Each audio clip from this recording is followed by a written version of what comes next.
Time for our second session on Guru Yoga.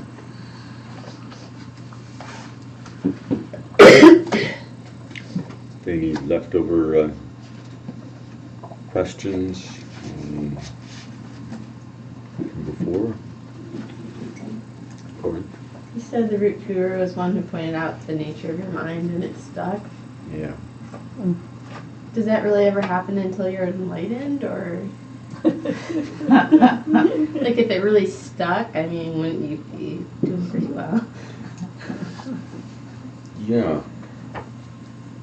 It's kind of a high bar. I don't think it really, when I say it's stuck, it's not really like it just sort of flipped the switch and then from then on it's just, but it was something that was more than just kind of a momentary, completely unstable thing that you sort of remember in retrospect as some kind of different experience. But something that actually experience that kind of continues to inform a certain way. Thank you.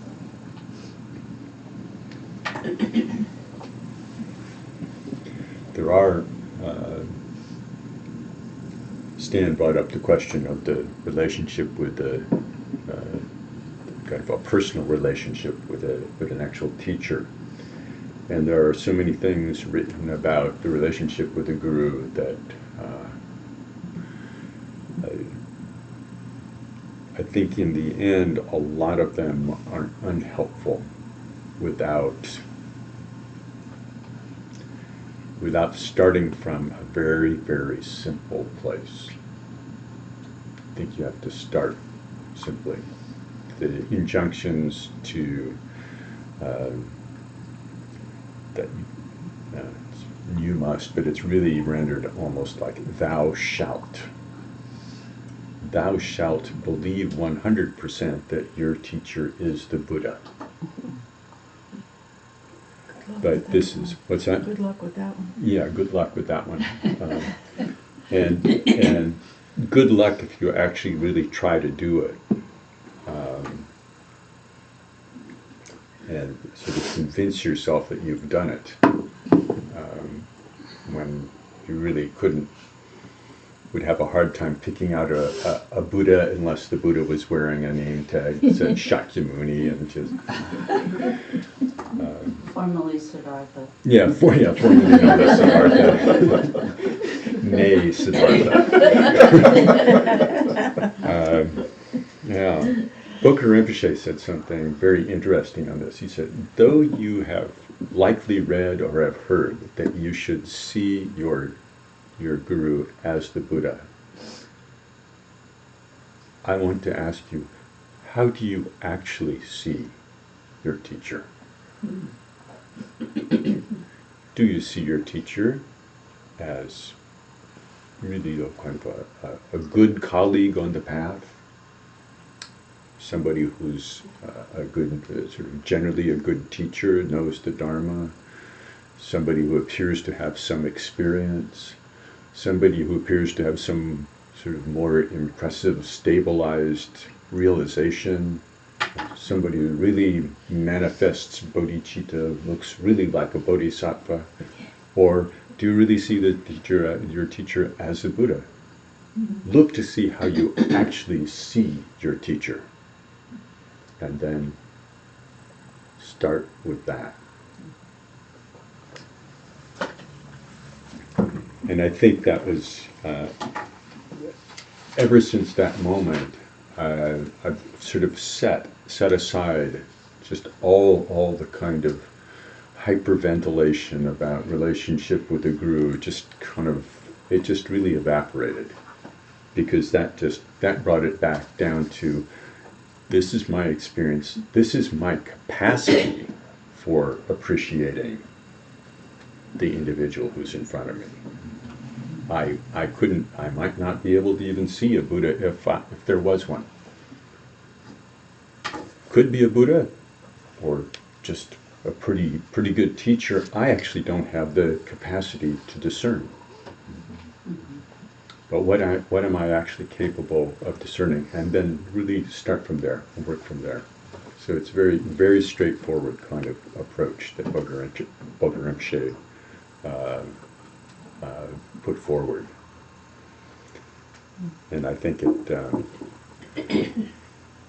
kind of lecturing and kind of finger wagging that can appear to be there is very unhelpful, and it sets up people for kinds of expectations and kinds of mixtures of projection and expectation and their own personal baggage that just it's not a recipe for kind of a workable situation in the long run. The more that we practice, the more that we can actually appreciate our own potential, the more we can actually recognize the wisdom and capacity of a teacher. So it's really, it takes some time for that to develop. So. When I was early on trying to find my way through this guru devotion, guru as Buddha, guru not as Buddha, because that's dangerous, my teacher just gave one very clear thing, which is, don't worry about it, just do the practices they teach you. That's devotion, that's everything. And to me, that was like this anchor to hold on to through all the, one teacher had a stroke and people said, oh, he's manifesting this in order to show us whatever, and maybe that's true, I have no idea. But they it's only true in the dynamic of the interdependent situation that actually involves one who can actually appreciate that and see that, and it has that impact on them. Yeah. In that, it's not just that over there so and so had a stroke, and everybody should believe that this is the correct narrative. And even to the point of therefore doesn't need any particular medical help. I mean, really, like that. It was like, whoa, But again, I can't judge what anybody else's experience is going on, but we do live in a relative world. But that piece of just do the practice. Just do the practice with a sincere heart as best as you can. And you won't have to worry about how you see, because then that will shift, and that has been my experience. Shift, just from doing the practice. And not always shift like blissfully. Even shift like more critical, but then exploring more critical, all of that. Yeah. So I offered that because it was just a helpful anchor. Mm-hmm. Kind of like, how do I see my teacher now? Yeah. Am I doing the practices they taught me? Yeah.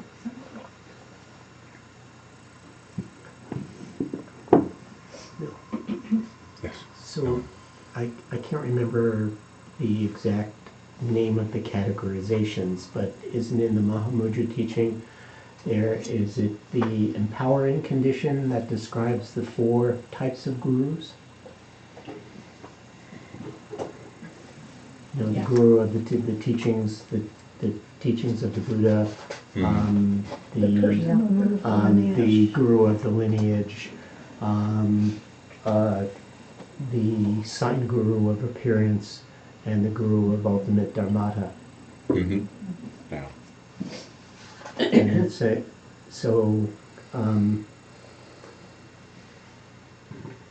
I know I have at times found it helpful to try to make that connection, recognize that connection Mm-hmm. through all of the aspects of the Buddha, not just the embodiment of a personal teacher, Mm-hmm. particularly when one is distant from their personal teacher.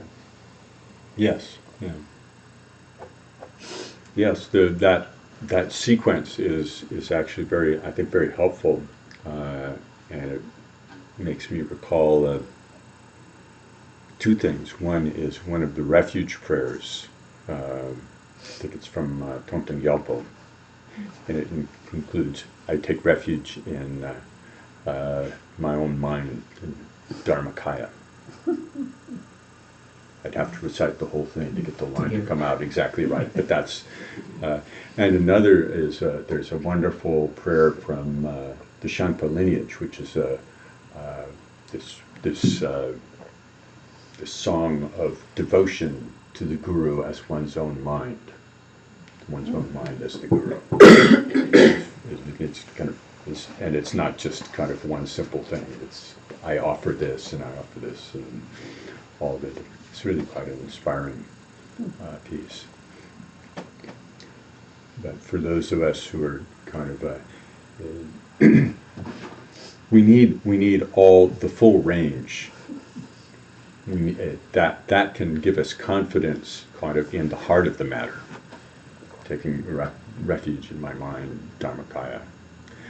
Thinking of the Guru, the ultimate Guru, as the nature of our own minds. We also need the example of the historical Buddha. We need the example of individuals. We need the teachings. We need to be able to look at experience and see how things work and be informed by the dynamics of how things work. So that's actually very good. So thank you for reminding me of that.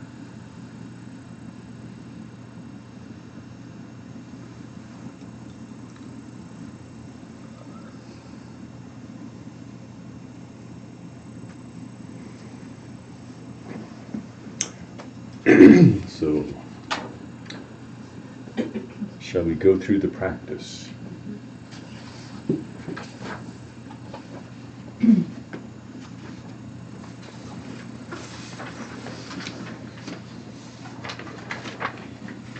This sheet was prepared,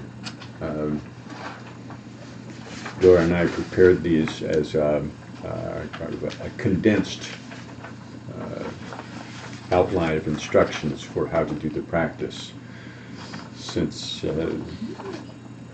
there didn't feel like there was something kind of in between very, very detailed instructions and commentaries that were quite elaborate and very pithy, so pithy that you start on page 1 and you say, well, then what do I do next?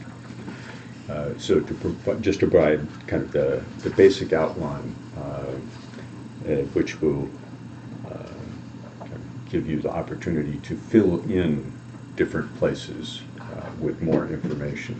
So there are a lot of different sources, such as the Torch of Certainty, or now the Torch of True Meaning, or Patrul Rinpoche's Words of My Perfect Teacher. Other sources, modern writers, you can find out. You can get a lot more detail, but sometimes more detail is actually not your friend.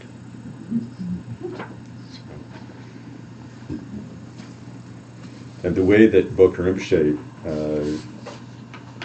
established the Mahamudra program was to do. I think I project to say he was saddened, but I think it was like that. He was saddened to think that people got started on Ngondro, but they never had the chance to actually experience all the different practices within Ngondro, because the 100,000 prostrations, or wherever it was, something came to a grinding halt, and then there wasn't an opportunity to experience all the kind of the panorama of the practice. So at first he was suggesting to do 10,000 of each of the elements every quarter. So in 1 year you could have 3 months of doing each practice. So at least there would be some opportunity to familiarize, and then for a lot of people for whom kind of just the whole process was such an unfamiliar process, they said, well, to start out, maybe just don't put so much emphasis. Maybe 10,000 is too much, but 5,000. But something enough. Do it enough so that you can get a taste of it, and then to do that again and again, year after year, to cycle through So these our notes were designed to help people, particularly give people something to refer to 9 months out into the year, when the instructions that had been given back in the Mahamudra seminar were just this kind of faint echo. And the notes were, even my personal experience, my own notes, is they're actually illegible, even to me. And others may find that are incomplete, or they might doubt what it was that they wrote down. So this was offered as a support.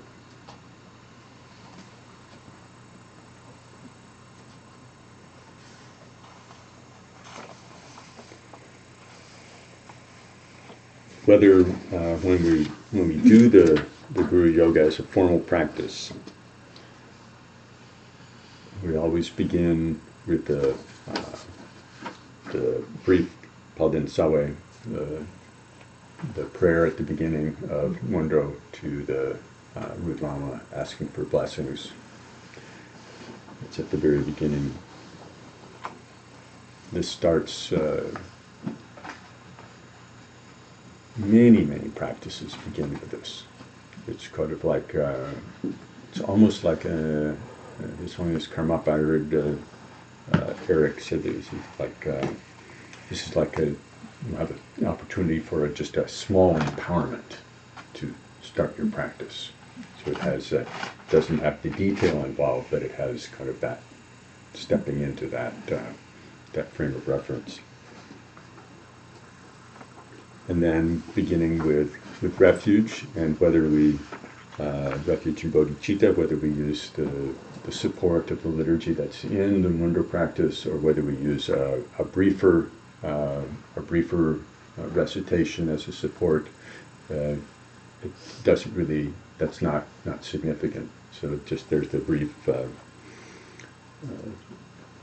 refuge and bodhicitta prayer that shows up in the Chenrezig book. We refer to it as the Sanjay Chodong. This is that's the Tibetan habit. The prayers are referred to by the first few syllables in the prayer. So that's refuge and bodhicitta. So we begin from that perspective, and just bringing the Guru to mind and engaging in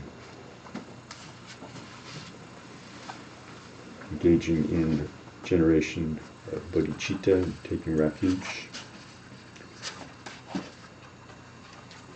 So we can do that much. We'll just read through that much. Starting on page 1.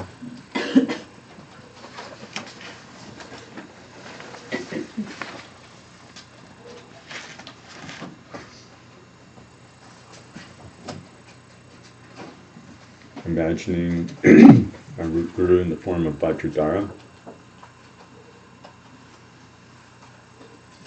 blue in color, holding Dorje and bell crossed. The heart, space above our heads, the actual presence of enlightened activity. Glorious and precious Root Lama, who sits on a lotus and moon seat on the crown of my head, having accepted me through your great kindness, please grant the realization of enlightened body, speech, and mind. And if you have time, it's good to review the four thoughts, or one of the four thoughts, just to keep that alive. And then turn to page 10. And we'll recite the refuge prayer once, and then also the Bodhisattva vow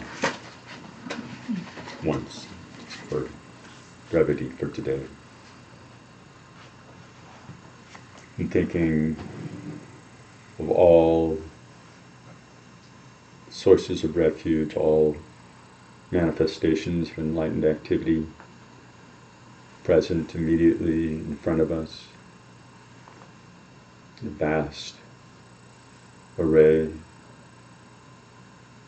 surrounded by all beings, those close to us that we know well, those we don't know well, all, the past, the present, the future,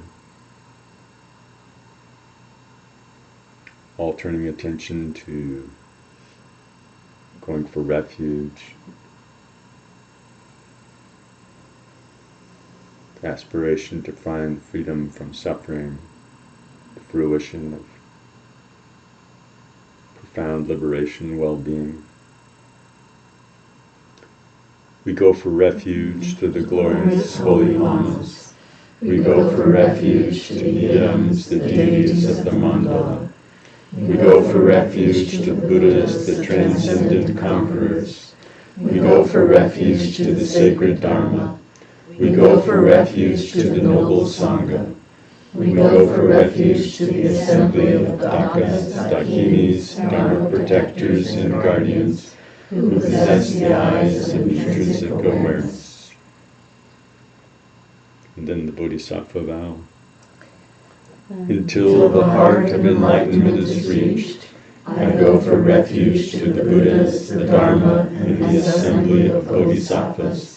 Just as the former Sugatas roused the spirit of awakening and persevered in the stages of the Bodhisattva's training, I also, for the benefit of beings, give rise to the awakening mind, and will similarly train in the successive stages.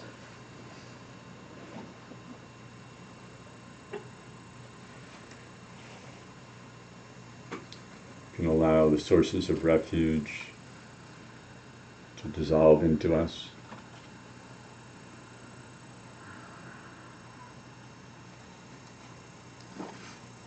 We turn to Guru Yoga then. If you have time and the inspiration, you can do some parts of the other Mundo practices, Vajrasattva and Mandala practice, even just very, very briefly. Then beginning the Guru Yoga practice itself, we begin with arising in the form of the Yidam Bodhisattva, and the usual instruction in the Karma Kagyu is, you often see, is to visualize yourself as Vajrayogini. And particularly if you've had a Vajrayogini empowerment, that's wonderful. Bokar Rinpoche suggested that since we were generally doing Chenrezig practice, that we see ourselves as Chenrezig. But whatever yidam resonates with you, that's perfectly fine.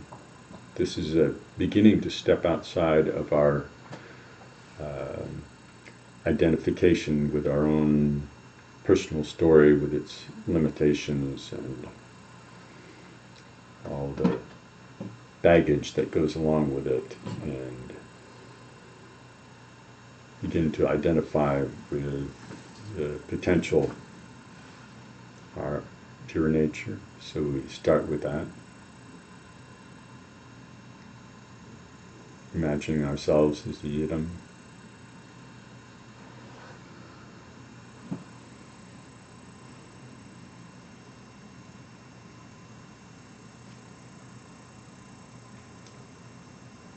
And then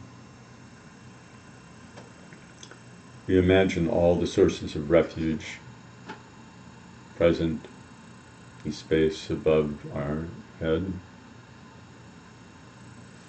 We can also imagine them in front, but there's some things that arise from holding the visualization, imagination of the presence of all sources of refuge directly above our head.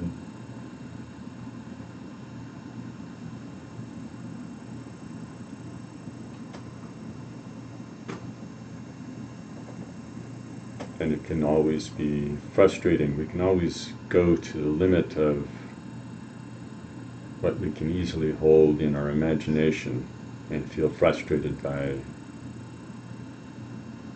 inability to hold a visualization clearly. And there's a balance between spending some time cultivating familiarity and stability in the imagination, just being able to rest with a sense of the presence. And whatever stability we can bring should, in the long run, just be a support for appreciating the presence,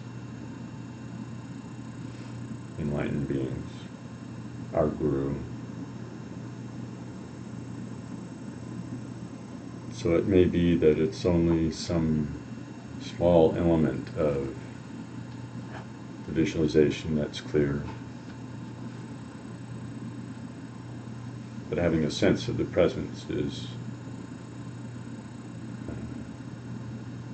central.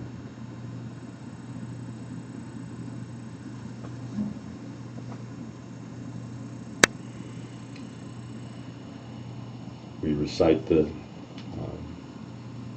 liturgy, recitation, page 39. Above the crown of my head, on a lotus and sun seat, is the root Lama, the powerful Dorje Chan, wearing ornaments, holds a bell and vajra in the mudra of union, and sits in the vajra posture. The lamas of the lineage and a multitude of rare and sublime ones gather in tears around him. Om, pervading Lord, you are the nature of all phenomena, non-abiding, free of coming and going like space. Even without the characteristics of arriving and departing, you will appear wherever visualized, like the moon in water. Magnificent Heruka, who conquers the force of negativity, lamas, yidams, dakinis, and retinues, I now pray to you with faith. So here we're establishing relationship and expressing appreciation for the qualities of enlightenment as they manifest in the example of our root Lama, or if we do not feel like we have an root Lama that really feels like our root Lama, just appreciating these qualities. So we're bringing that to mind, and it's good when reciting to just pause occasionally to allow these things to sort of our relationship with what we've said to catch up a bit. We don't need to overwork it or over-contemplate it, but just having some moment where we can just feel it is important along the way.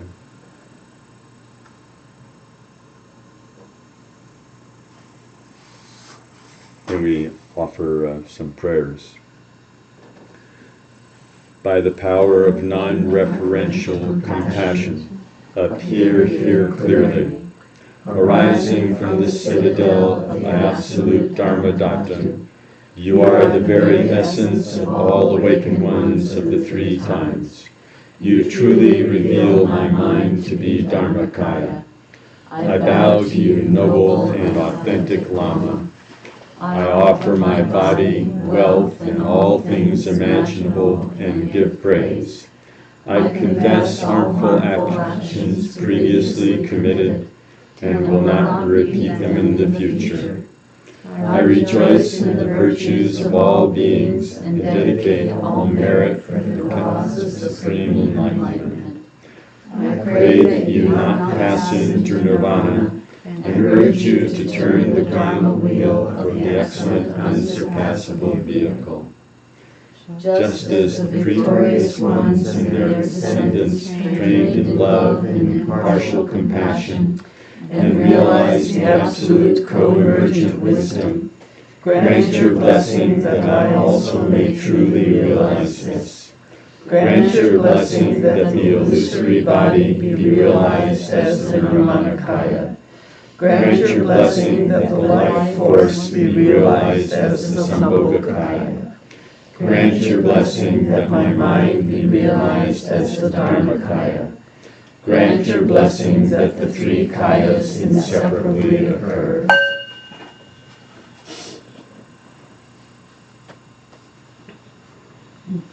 So we have recited 7-branch prayer, offering prostrations, offerings, confession, rejoicing in virtues, praying that the Buddhas do not pass into nirvana, urging them to turn the Dharma wheel.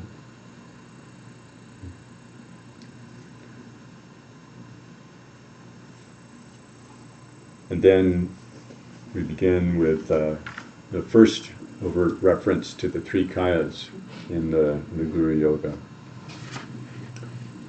Grant your blessing that the illusory body be realized as the Nirmanakaya. Grant your blessing that the life force be realized as the Sambhogakaya. Grant your blessing that my mind may be realized as the Dharmakaya.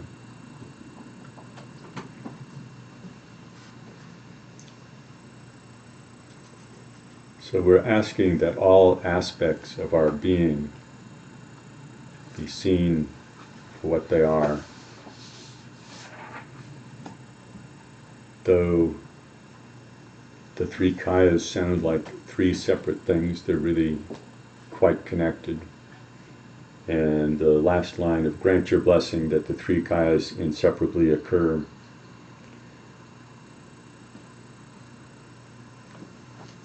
or arise, realization of the three kayas arise inseparably.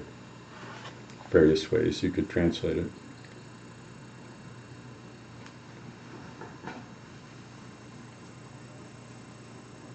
The three kayas, the Dharmakaya,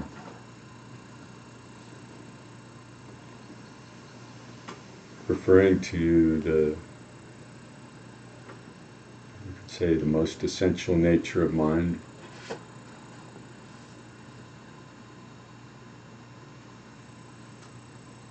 That which is beyond all characteristics, not limited in any way by characteristics.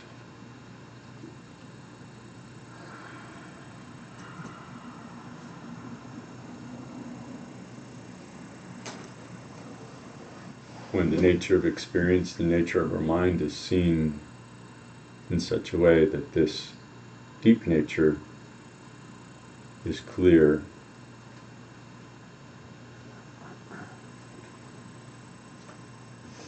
then the basic energy of being, here it says, the life force, grant your blessing that the life force be realized as Sambhogakaya.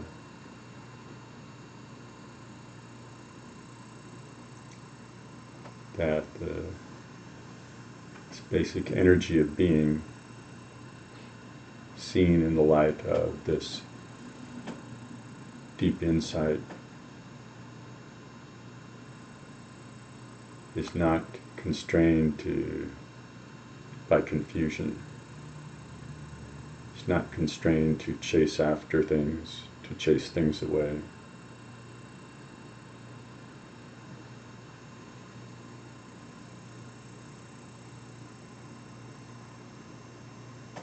And this energy being unconstrained can emerge and express itself in any situation, in any particular way that is of benefit. Here, grant your blessing that the illusory body be realized as the Nirmanakaya.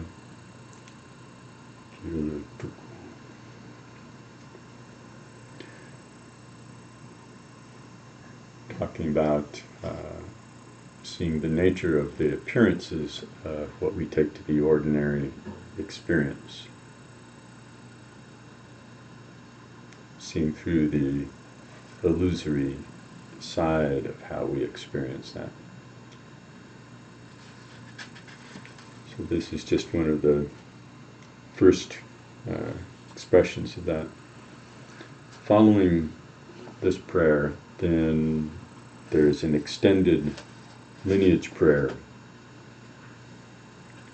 and we won't recite it the whole thing, and that's actually an option that Bokar Rinpoche offered while doing the window practice, particularly on a daily basis, that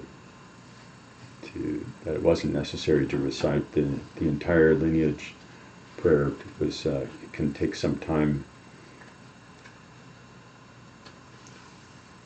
But there is one phrase within it that is important. Every fourth line, just to read the first four lines. Glorious Dorje Chang, pervading Lord of all phenomena, Lodar Rinchen, the powerful one of the 10th stage, Saraha, foremost of the masters in the Holy Land, to you I supplicate, grant the co-emergent wisdom. No. And the co-emergent wisdom is please grant the co-emergent wisdom. This is the refrain in this lineage prayer. And co-emergent wisdom, the way it has been explained to me, is the insight that arises in the same moment as experience arises. So it's not sort of insight in the rearview mirror, you could say.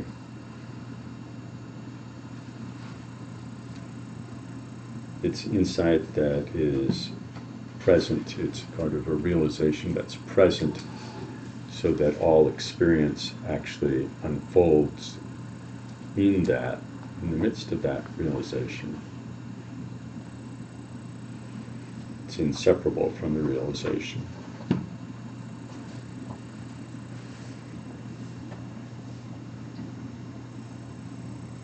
There is an aspect of insight practice where one is more taking some experience that arises and then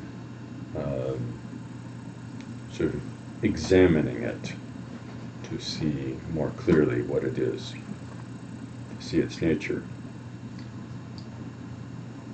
But in this case, what we're talking about is actually the wish for insight to stabilize to the point that it's not reactive. It's something that is there as experience unfolds.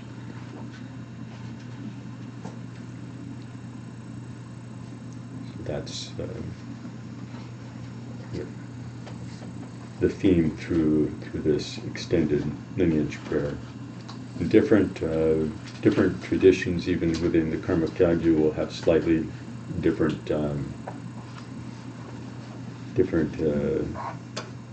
individuals listed. Some will be more extensive. Some will include others and not others. And in this case, since this was passed down from Kala Rinpoche, this includes, in kind of not in sequence, it includes Norbu Dundrup, who is Kala Rinpoche's root guru, and then Rangjung Kudchap is Kala Rinpoche. And then could now also include Boka Rinpoche.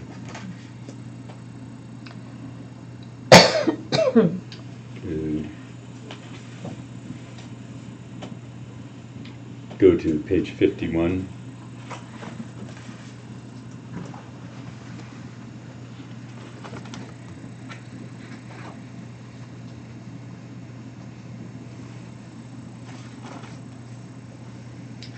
So here, this is the conclusion of the lineage prayer.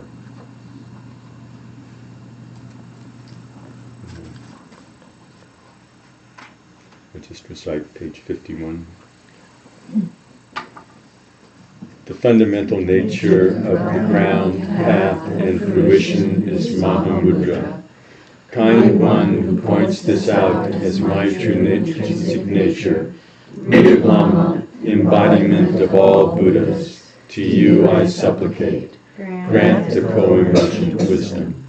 Assembly of Idams who bestow the two accomplishments, assembly of Dharma protectors, lords of all enlightened activity, together with a vast ocean of oath-bound keepers of the Buddha's word, to you I supplicate, grant the co-emergent wisdom.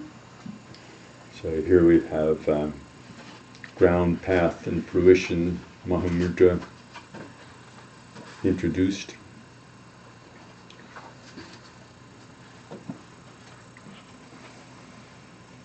And the next page continues on, next 2 pages continue on that theme.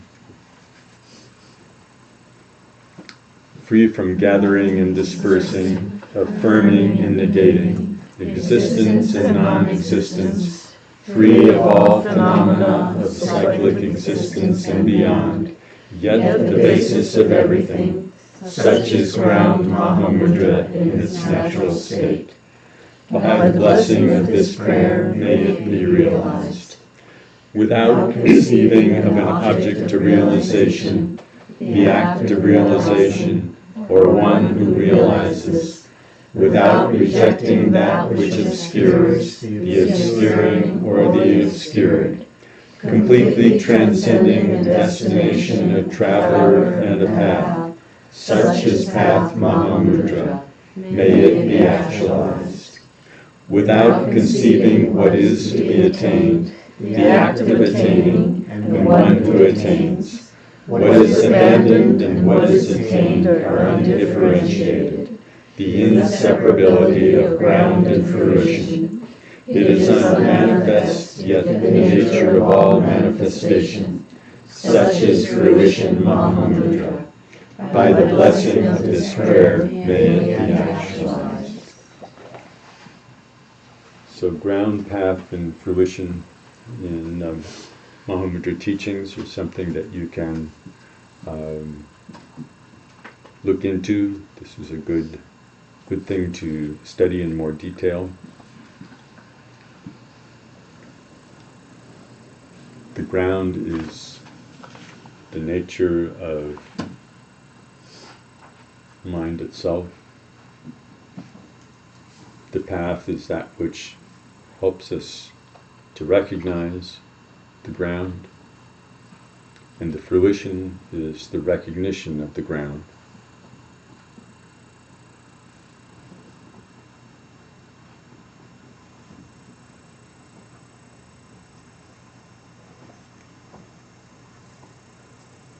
In a sense, it's very similar in flavor to the prayer to grant the realization of co-emergent wisdom.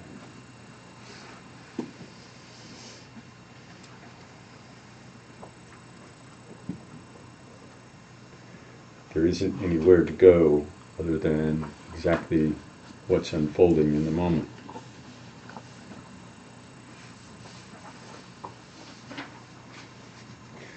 It's good with these, some of these sections to take time to contemplate them, particularly to, if you're not familiar with some of the terms, to inquire, to study, contemplate, and then when you're reciting, it will begin to have more resonance.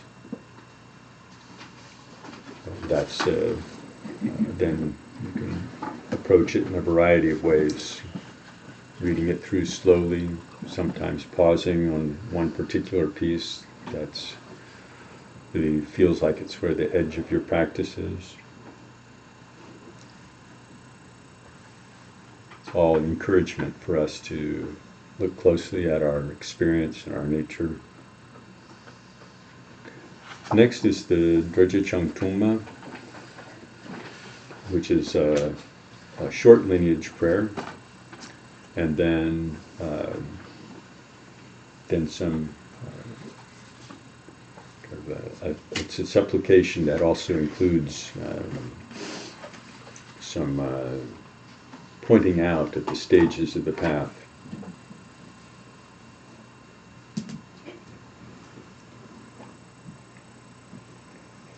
The first part is the lineage prayer itself, and it concludes with grant your blessing that I may uphold the lineage and follow your lives' examples. And this is, the language is not 100% clear in the implication, but one of the deep implications here is that we are not thinking of ourselves as ultimately separate from the lineage. When we say uphold the lineage and follow your life's examples, there is an aspect of may we step in, we are part of the lineage, we are not fundamentally different. May we actually hold the lineage, may we actually hold the essence of the lineage, become lineage holders. It's not a modest call to sort of be like the Kagyus. It's really to be the heart of the matter. So it's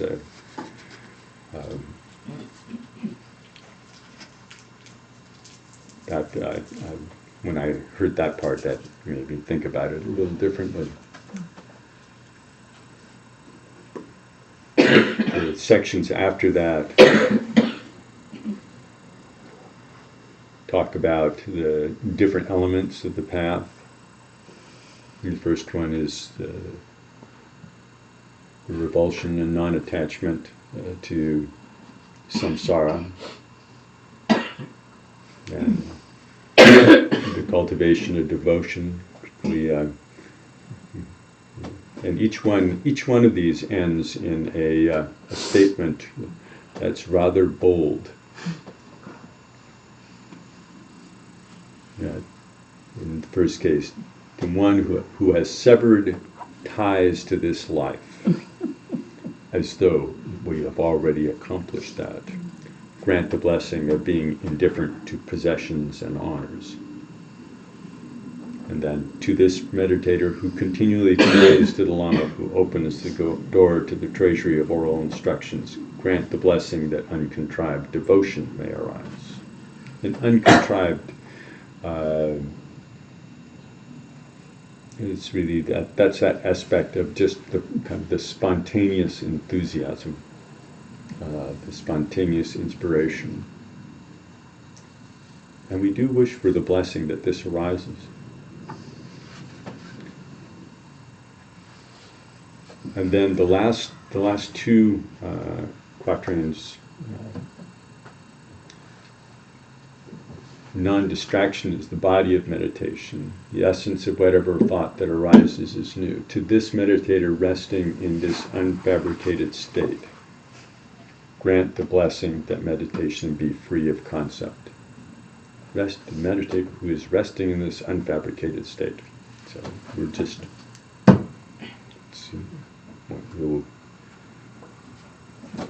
it's aspirational, to kind of step into that. And since we are seeing ourselves continually through all this, we're seeing ourselves as the Yidam, then it's not, you could say it's part of the pride of the deity, or we're starting to encourage that aspect, to really see ourselves in those terms. We say, grant the blessing that meditation be free of concept. The free of concept could sound like thoughts have ceased, but it's free from the kind of the binding of concept, free from the binding of intellectual, the limits of intellectual understanding. But these lines refer kind of to a kind of a Mahamudra take on kama abiding from what I've been taught. And then it concludes with, it is taught that the essence of thought is Dharmakaya. It is nothing, yet manifests as everything. To this meditator in whose mind this unimpeded play arises, grant the blessing to realize the inseparability of samsara and nirvana.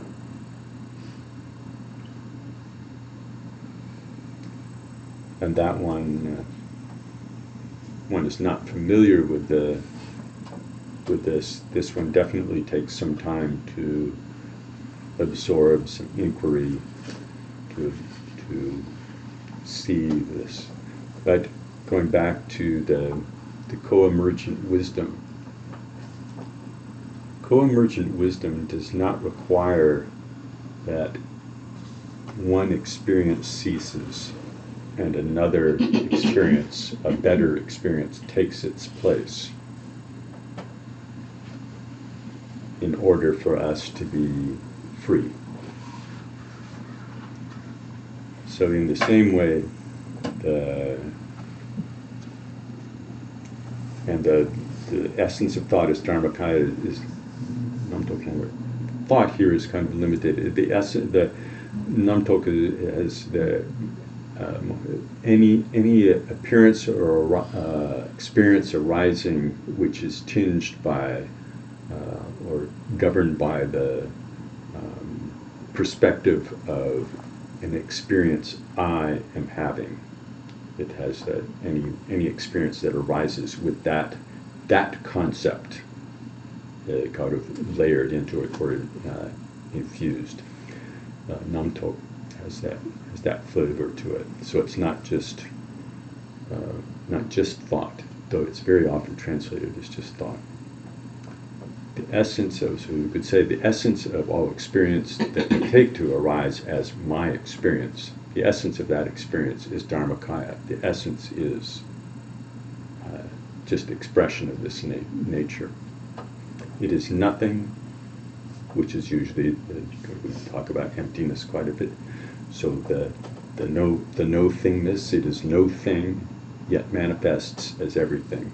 So there's the inseparability of the insight into the nature and the arising of experience. To this meditator in whose mind this unimpeded play arises, could also even just say, to this meditator who arises in this unimpeded play. It's really kind of beyond these things. Grant the blessing to realize the inseparability of samsara and nirvana. And again, this is touching on the aspect of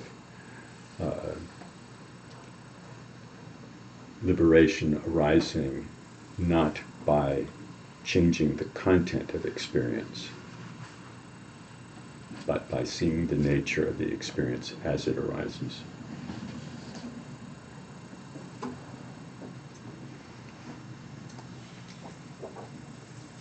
So we can recite this together.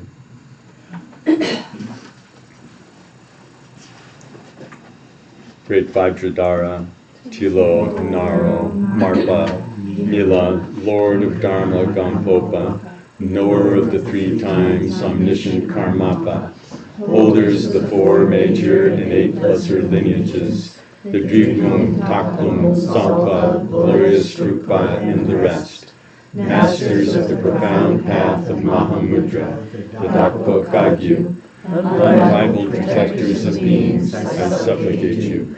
Kagyu Lamas, grant your blessings that I may uphold the lineage and follow your life's examples. It is taught that revulsion and non-attachment are the legs of meditation. To this meditator who is without desire for food and wealth, and who has severed the ties to this life, grant the blessings of being indifferent to possessions and honors. It is taught that devotion is the head of meditation. To this meditator who continually prays to the Lama, who opens the door to the treasury of oral instructions, grant the blessing that uncontrived devotion may arise. It is taught that non-distraction is the body of meditation. The essence of whatever thought that arises is new. To this meditator resting in this unfabricated state, grant the blessing that meditation be free of concept. It is taught that the essence of thought is Dharmakaya. It is nothing yet manifest as everything. To this meditator in whose mind this unimpeded play arises, grant the blessing to realize the inseparability of samsara and nirvana. And this is a prayer that's so central to the Kagyu lineage that you'll find many different translations, and I would encourage people to see those and to kind of experience the different nuances and flavors that come out in each of those. In reading this, I recalled there's another translation where this says, it is taught that non-distraction is the body of, it is taught that. In another translation, it says, non-distraction is the body of meditation as is taught. Yeah. Which has more the, it is taught that sounds like, well, you could say somebody said so, but the non-distraction is the body of meditation as is taught. Is more definitive, has a more definitive flavor in its expression. So that's just an example of the kind of difference in flavor that you can find as you read through these things. And I encourage you very much to read read the one that inspires you, or read all of them so much that you know them so well, and then read it in Tibetan, so that the kind of the sense of all of them that you have brought into you really starts to kind of feel. You have the feel for it in whatever you recite in the Tibetan, and this is a good. There, if you pick a few prayers to actually learn in Tibetan, or particularly to learn key words and terms, and then this is one that can be quite good. So just like dig into what's Namtok. How many different flavors can you find when you lean into that term? Because you can very quickly come to the conclusion that just saying thought is kind of a weak introduction. It's not quite enough. The next prayer is in Tibetan known as the Manam Ji, because there are 4 lines, that's the Ji, and each one begins with Manam. So it's the Manam 4. And this is, again, it's another prayer that central element is the 3 kayas. And it's also very much connecting to bodhicitta. So we have with all beings limitless as space who have been our mothers, I pray to the Lama, precious Buddha. And each of the lines begins with that, to remind ourselves that we, all beings, really have this same profound yearning for liberation and well-being, no matter how we express it. As long as there's any hint of dissatisfaction in the mind stream, there is some impulse towards resolution of that. There's some impulse towards resolution from that. So that's the background. And again, remembering that we're reciting this from the perspective of being the Yidam, the deity, in the presence of all the sources of refuge. And one thing I forgot to mention was, in this case, that we have all the sources of refuge. The perspective has shifted a little bit so that we see all of those as being emanations of the activity of the Guru. So they're all just expressions. All the skillful means arise as expressions of the activity of the Guru. And in this case, this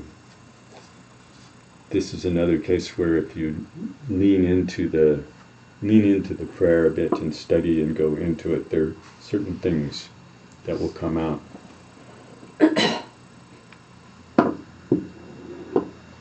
With all beings limitless as space who have been our mothers, I pray to the Lama, precious Buddha. With all beings limitless as space who have been our mothers, I pray to the Lama, all-pervading Dharmakaya. With all beings limitless as space who have been our mothers, I pray to the Lama, Sambhogakaya of great joy. With all beings limitless as space who have been our mothers, I pray to the Lama, compassionate Nirmanakaya. Terms like all-pervading Dharmakaya, sometimes, or Sambhogakaya of great joy, compassionate Nirmanakaya. These may seem like kind of coincidental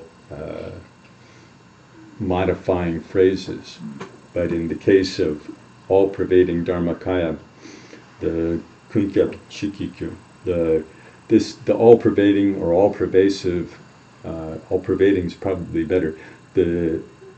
That nature, that nature of the profound nature of, you could say, reality or things as they are. The profound nature of this pervades all. So this is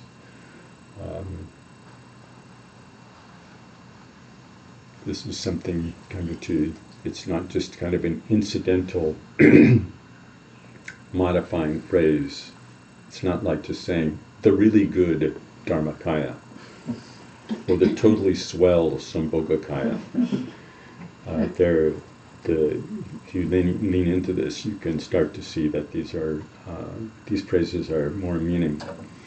The Sambhogakaya of great joy, the Sambhogakaya itself is the Loncho Dzogpa Ku.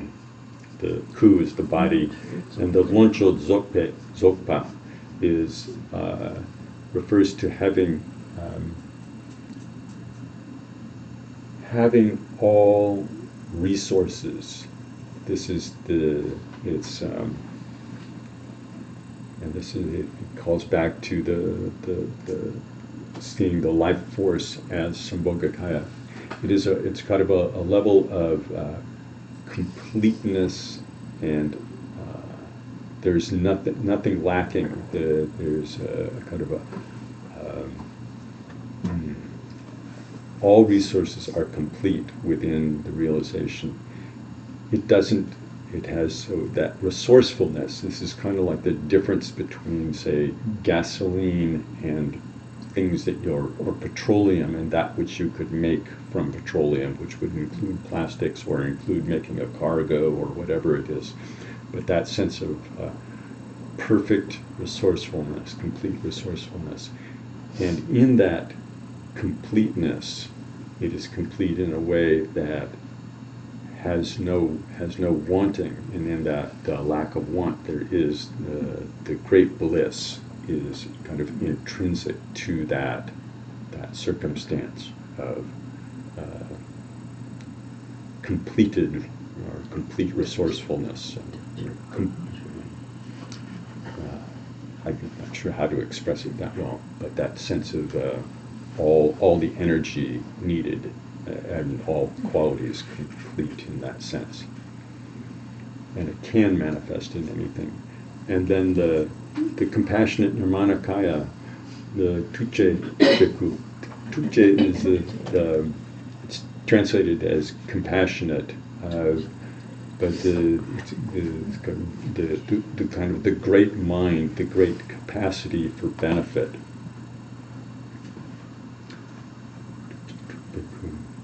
And that manifests, so it's the specifics of the manifestation.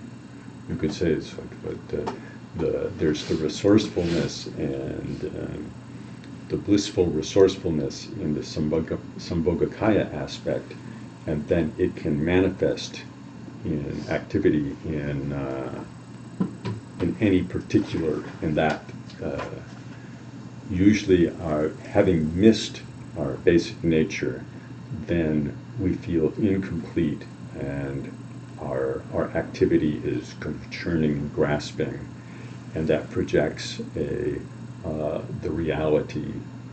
And so there's kind of based on the lack of insight, there's kind of an aggression against appearances and reality. And that's not the case. So the experience of reality is like a compassionate activity. We think of perception as a kind of a consumer's perspective. We are consuming things that we see and experience. They're there and we experience them. We're missing something in that, and in that there's kind of an aggression against experience. And with the deep insight, then just the perception, just the experience of being is compassionate in itself. I hope that gives a little sense of direction. I apologize for lack of clarity. Who can recite this once? With all beings limitless as space, who have been our mothers, I pray to Lama, precious Buddha. With all beings limitless in space who have been our mothers, I pray to the Lama, all-pervading Dharmakaya. With all beings limitless in space who have been our mothers, I pray to the Lama, Sambhogakaya of great joy. With all beings limitless in space who have been our mothers, I pray to the Lama, compassionate Nirmanakaya. And this, in some traditions, this could be the primary recitation for doing Guru Yoga. There's following this, there's the very brief Karmapa Khyeno recitation. And Karmapa can be understood as either referring to the individuals, holders of the who are known as the Karmapas, or Karmapa can be understood as those who engage in Buddha activity. So they're kind of, they mean the same thing, but it has that, so that you can have those different kind of resonances in the quality as you recite it. And that's recited, the Manam Ji is recited 3 times or more if you like it, and the Karmapa Khyeno we recited 100 times or more if you like it.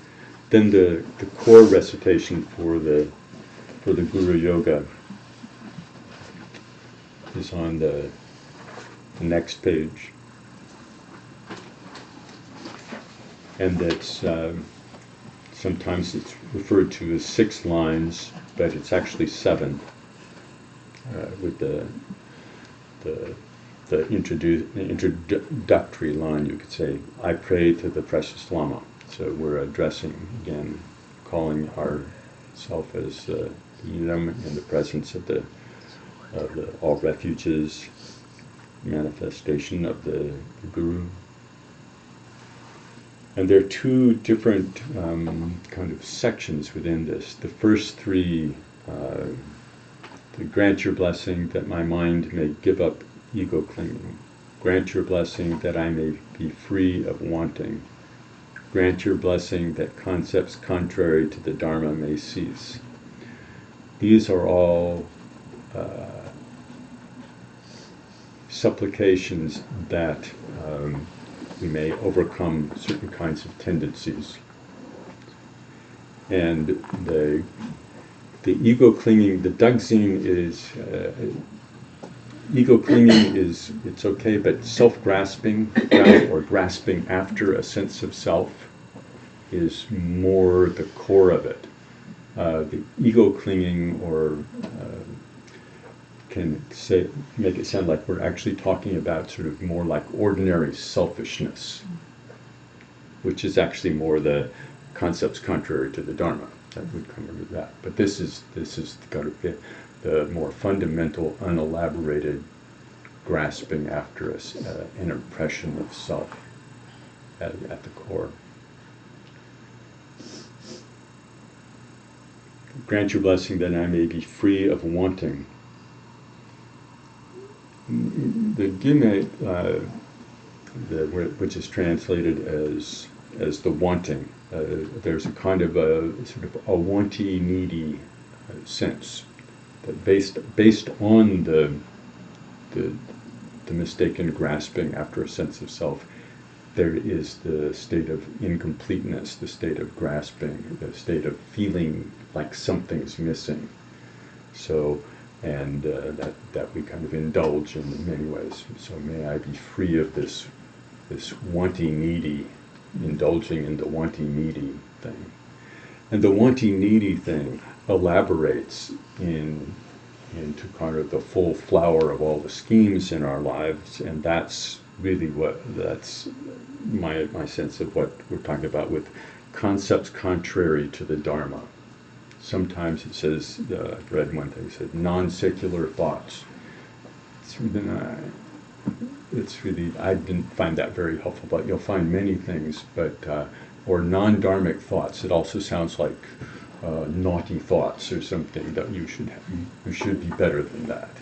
But it's really, when I appreciated it from the perspective of all the elaborations that arise in order to fulfill some sense of incompleteness, the kind of this vast panorama of personal agendas and stuff, it seemed like it was much more helpful.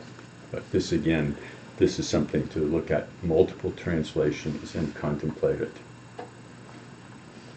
The second three lines, grant your blessing that my own mind may be realized as unborn. Grant your blessing that delusion may be pacified in its own ground. Grant your blessing that phenomena may be realized as the Dharmakaya. These are more shift to the fruition side. And there's kind of a parallel resonance where the giving, releasing the self-grasping, the profound way. Grant your blessing that my mind may be realized as unborn. That doesn't mean just born a long time ago. That means kind of beyond causality, beyond this kind of sense of it's a product of something. It's a thing, and all things have products or have causes and are caught in that.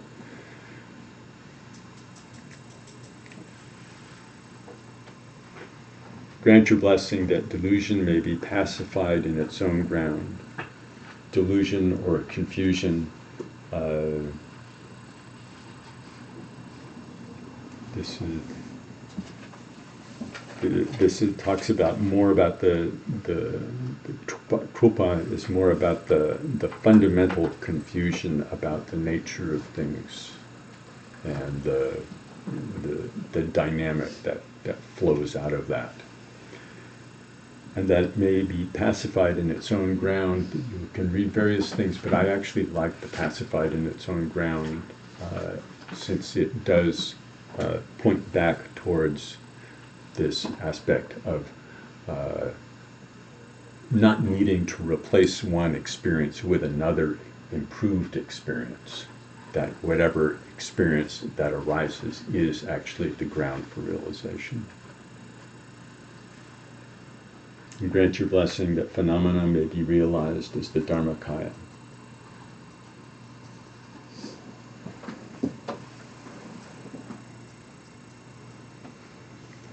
I don't know that I can particularly improve upon that.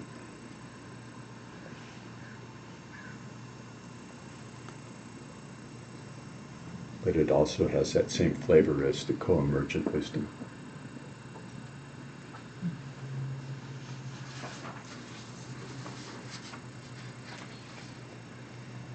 There is a slight shift. Let's just read that much. I pray to the precious Lama, grant your blessing that my mind may give up ego clinging. Grant your blessing that I may be free of wanting. Grant your blessing that concepts contrary to the Dharma may cease. Grant your blessing that my own mind may be realized as unborn. Grant your blessing that delusion may be pacified in its own ground. Grant your blessing that phenomena may be realized as the Dharmakaya. And this is recited over and over again as the core of the practice. You can emphasize one, kind of keep that in mind, or just carry the sense of overall impression. This one, I think perhaps it's very good to recite this one in English, unless you have a really kind of good grasp of the parts and pieces in Tibetan. But it's also short enough that you can do that, you can gain that. And following this, then there is the empowerment. And here where we've held some sense of all the various aspects of the field of refuge, they all dissolve into the root Lama in the form of Vajradhara. And then whether, just for simplicity, the Lama appears in space in front, which has always been an option, or above our head to receive the empowerment, thinking of imagining white light streaming from forehead of Vajradhara, striking ourselves, forehead, receiving first empowerment.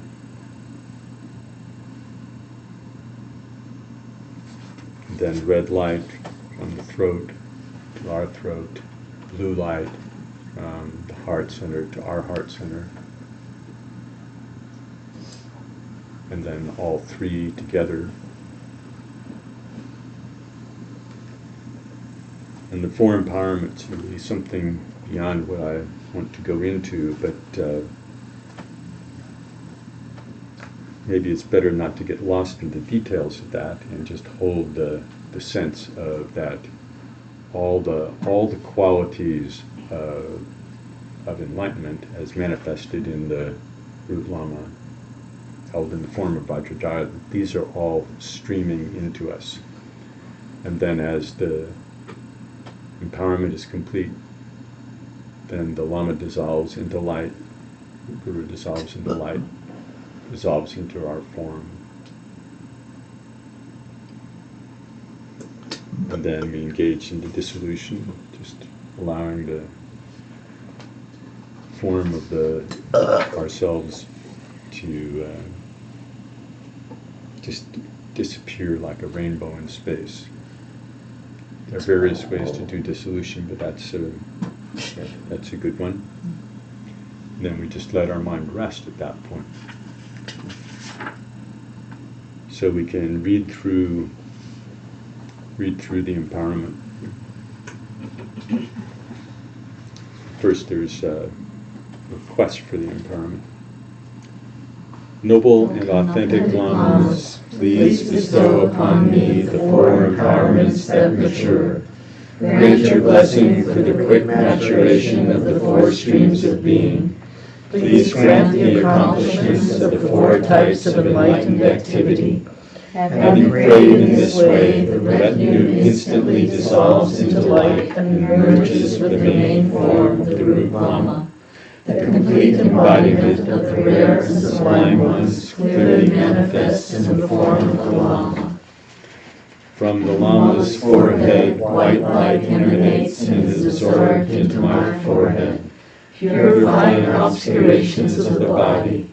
The base empowerment is received. I am empowered to practice the development stage and become a fortunate one who will accomplish its result, Nirmanakaya. From the Lama's throat, red light emanates and is absorbed into my throat, purifying the obscurations of speech. The secret empowerment is received. I am empowered to practice with nadis and prana and become a fortunate one who will accomplish its result, the Sambhogakaya. From the area of the Lama's heart, blue light emanates and is absorbed into my heart, purifying the obscurations of the mind. The wisdom awareness empowerment is received. I am empowered to practice union and become a fortunate one who accomplishes its result, Dharmakaya. From the three places, white, red, and blue light emanate and are absorbed into my three places, purifying the defilement of the three gates. The fourth empowerment is received. I am empowered to practice Mahamudra and become a fortunate one who will accomplish Svadhyaya. Then the Lama dissolves into light and is absorbed into me. My body, speech, and mind and the three vajras of the Lama are inseparable and of one essence. Integrating the three modes of being, they are spontaneously self-liberated.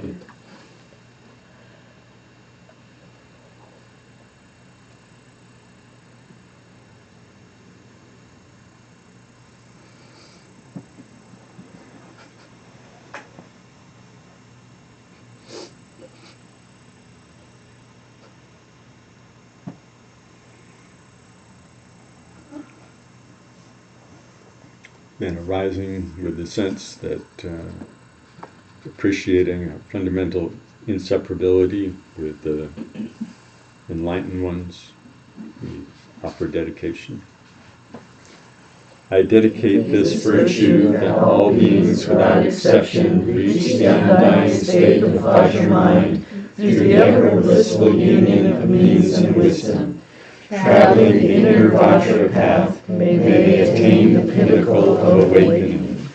By this virtue may I quickly realize Mahamudra and establish all beings without exception in this state. Through the blessing of the Buddhas who attained the three kayas, through the blessing of the unchanging truth of Dharmata, through the blessing of the unwavering intention of the Sangha, may this dedication and aspiration be fulfilled.